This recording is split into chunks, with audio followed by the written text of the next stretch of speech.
ఎంత ధైర్యం నీకు? ఆడదానివి, అందున పెళ్ళానివి, ఉద్యోగం చేస్తావా?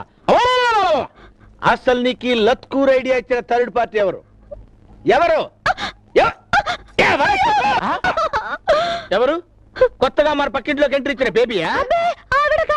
మరి పక్కనలో ఉన్న నీ ఫ్రెండ్సా? వాళ్ళు కాదు, వీళ్ళు కాదు. మరి ఎవరిచ్చారండి నీకు ఐడియా? నేనే ఆలోచించానండి. నువ్వు ఆలోచించావా? ఒక ఇంట్లో 2 పొయ్యిలు వెలకూడదు, అలాగే ఒక ఇంట్లో 2 బ్రెయిన్స్ ఆలోచించకూడదు.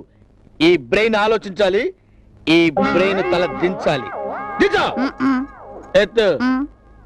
ఇదెన్ని? 2. ఆ? 2. ఇదెన్ని? 1. 2 కలిపితే ఎంత? 3. నో, 4. 2, 1 కలిపితే 3 కాదండి. అది బడి లెక్క, ఇది భర్త లెక్క. భర్త చెప్తే 2, 1, 4 అవుద్ది. ఇప్పుడు చెప్పివన్నీ